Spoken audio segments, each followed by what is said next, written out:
We all know people that just don't like going to church, and I know a bunch of them that will use every excuse they can to attack this truth. People say things like, well, I just don't believe in organized religion. As opposed to what? Disorganized religion? Does that make more sense? Disorganized religion, that'll work, right? No. And is when people say, you don't need to go to church to be a good Christian. So by that same logic, you don't need to steer with both hands to be a good driver. You don't need to eat oatmeal with a spoon to show good manners. You don't need soap and water for good hygiene. You don't need to keep your wedding vows to have a good marriage.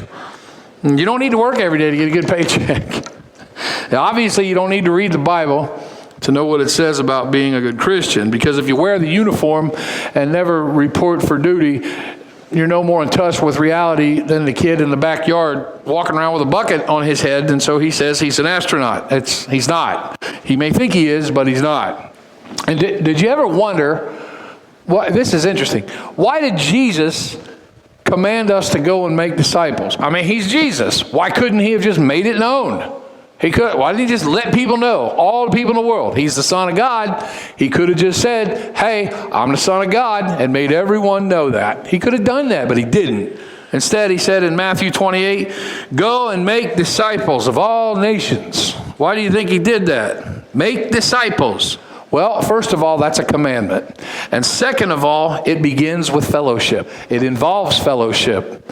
It must be pretty important to him if he put that on us and said, do it, because we're going to benefit from it, because it involves fellowship. It involves approaching people, because sharing creates bonds, friendships, and relationships.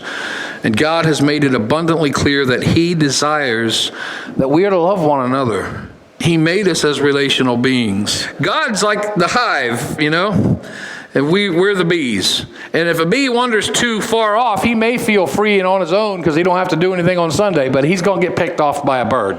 At some point, he's going to get picked off by a bird. Bees only make honey in groups.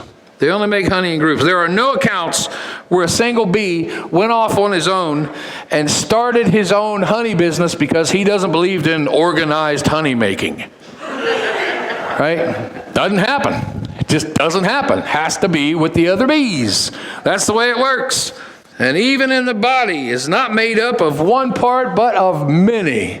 That's what it says. Think about that honey.